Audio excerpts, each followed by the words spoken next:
Former MASH service user Sarah explains what it meant to her when the MASH van came round the corner on dark, cold nights.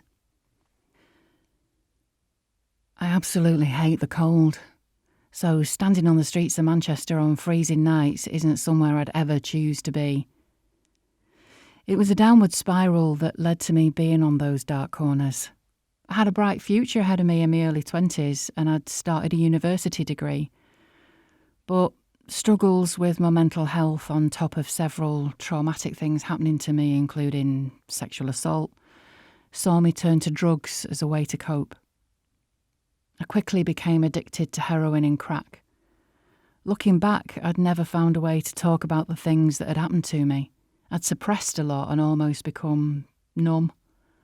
I actually used to pride myself in my youth on being the good girl, but I just couldn't do it anymore. Stopped seeing my friends, my family.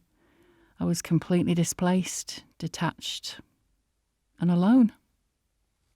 The more I struggled to confront how I was feeling, the more I had to step up the drug use. For me, it was either drugs or ending my life.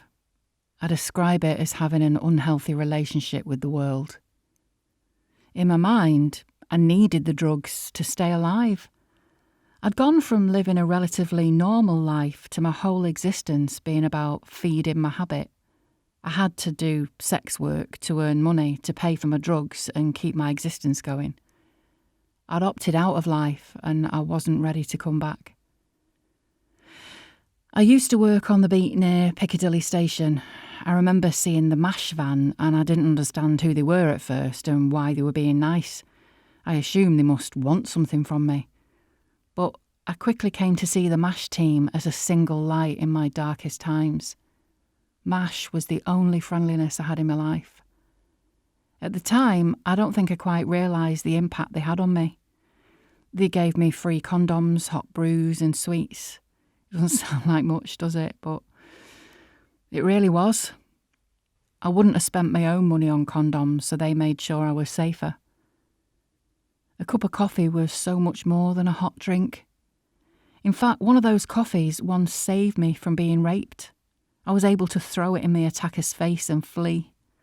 That night, they might have saved my life. I hadn't come across any other services that completely came to my level. MASH didn't ask for any change off me.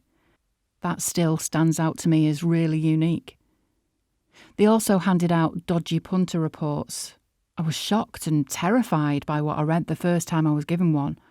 But, lo and behold, a car I'd read about pulled up that night. If it wasn't for that report from MASH, I 100% would have got into that car. But thankfully, I didn't. When I saw the driver a bit closer, it was definitely the man described. He was extremely violent and dangerous.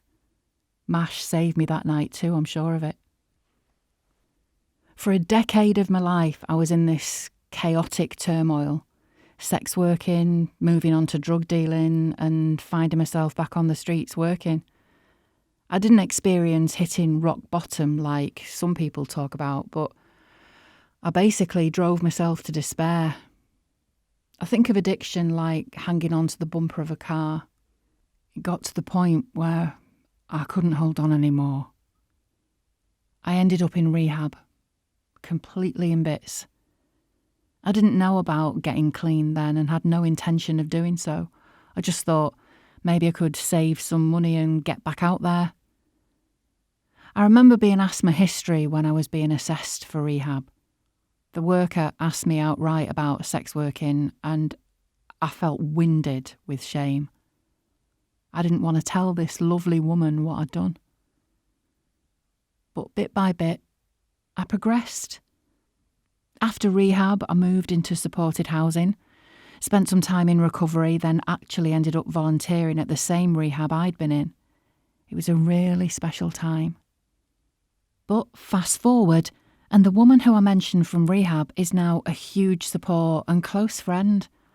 I no longer feel that sense of shame, and I've worked hard on myself to get where I am today. I went on to get a paid job and moved on to working in hostels. I'm in a really good place now. I went back to university and I'm completing my counselling degree.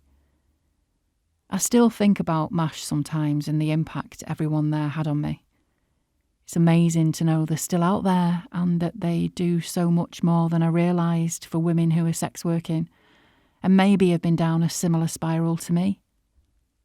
I can't thank them enough for everything they do.